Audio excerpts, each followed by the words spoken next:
Tipin mo, sa araw-araw natin pagkain ng kanin, gulay at snacks, posibleng binago na ito sa level ng DNA. Nakakatulong nga ba sa atin ito o may kaakibat at panganib? Magandang araw, ako si Jeffrey Capual.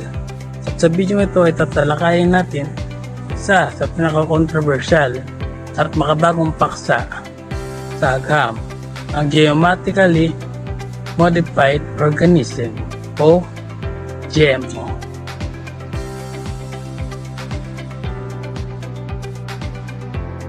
Ako si Adeline Lagoy.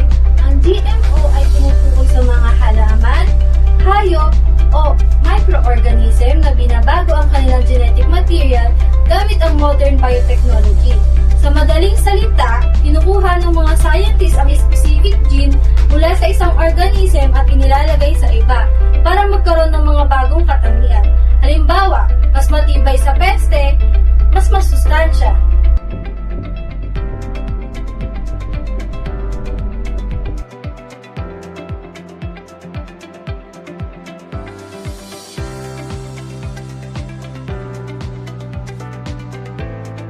Ako si Joseph. Paano nga ba ginagawa ang GMO? Sa proseso na tinatawag na genetic engineering, pinipili ang genes ng may desired trait tulad ng pest resistance. Pagkatapos, ito ay inililipat sa DNA ng target plant. Halimbawa, may mga pananim na nilalagyan ng genes para hindi ito kainin ng insekto. Dahil dito, nababawasan ang paggamit ng pesticides at mas tumataas ang ani. Genetic engineering is widely used in the agriculture sector as well. It can be used to produce crops that are stronger and more nutritious than the regular ones. Some plants are engineered to resist pests or herbicides, whereas others have added vitamins or minerals. Ako si Jess. Narito ang ilang halimbawa ng shade. Bitcoin. Lumalaban sa insects. Golden rice. Ayan. May dagdag na vitamina A para labanan ang malnutrition. Soybeans at cotton. Para sa mas mataas na production. Sa Pilipinas, ang pinaka-common na GMO crops ay Bitcoin.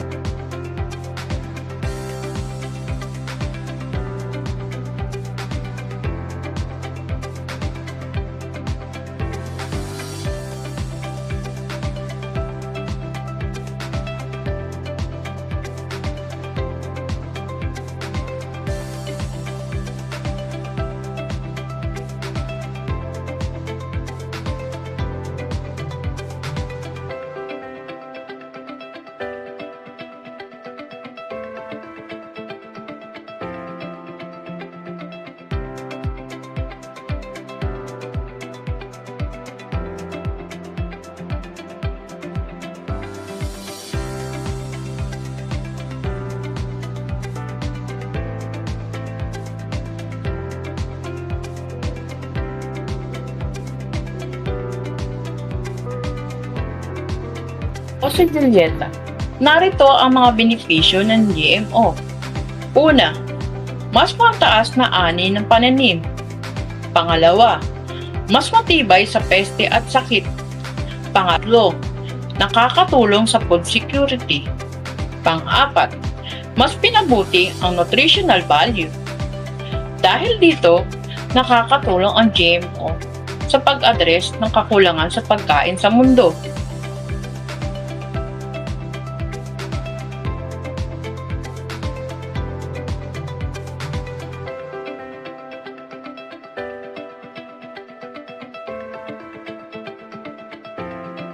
Ako si Marciana.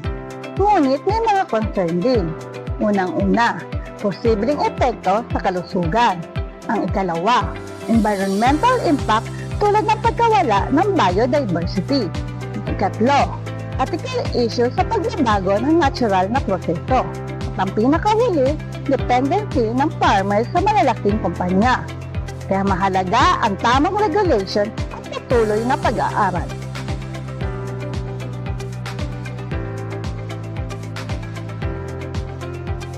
merkado, maraming produkto ang maaaring galing sa GMO, tulad ng corn-based plants or products tulad ng corn oil at snacks, processed foods tulad ng biscuit, noodles at soft drinks, soy products tulad ng soy sauce at tofu, at ang pinakahuli, cooking oils tulad ng canola at soybean oil. Mahalagang tandaan na karamihan sa fresh vegetables sa Pilipinas ay hindi GMO.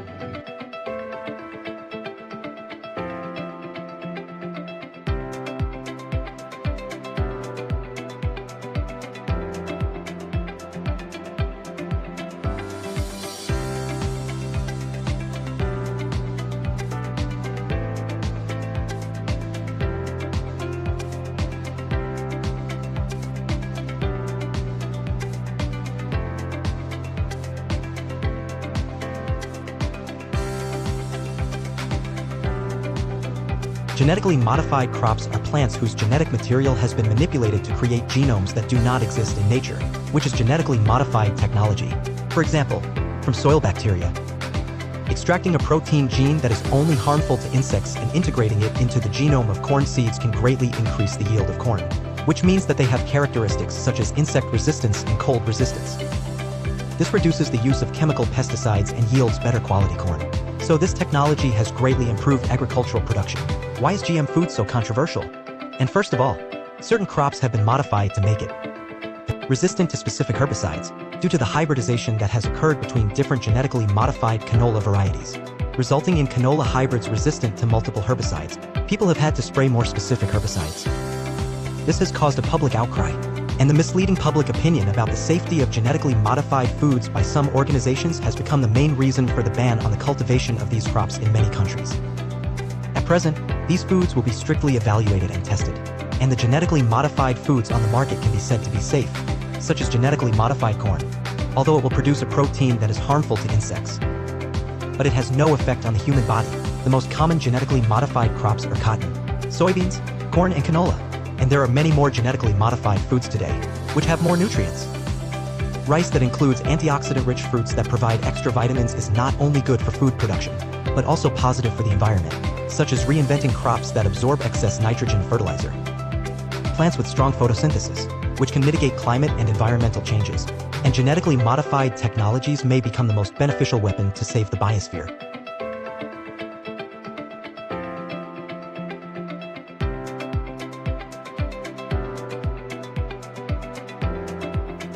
Ang GMO ay isang makapangyarihang teknolohiya na maaaring makatulong sa problema sa pagkain. Pero may kaakibat na responsibilidad. At mga panganib na dapat pag-isipan. Hindi lahat na makabago ay tama. At hindi lahat ng natural ay sapat.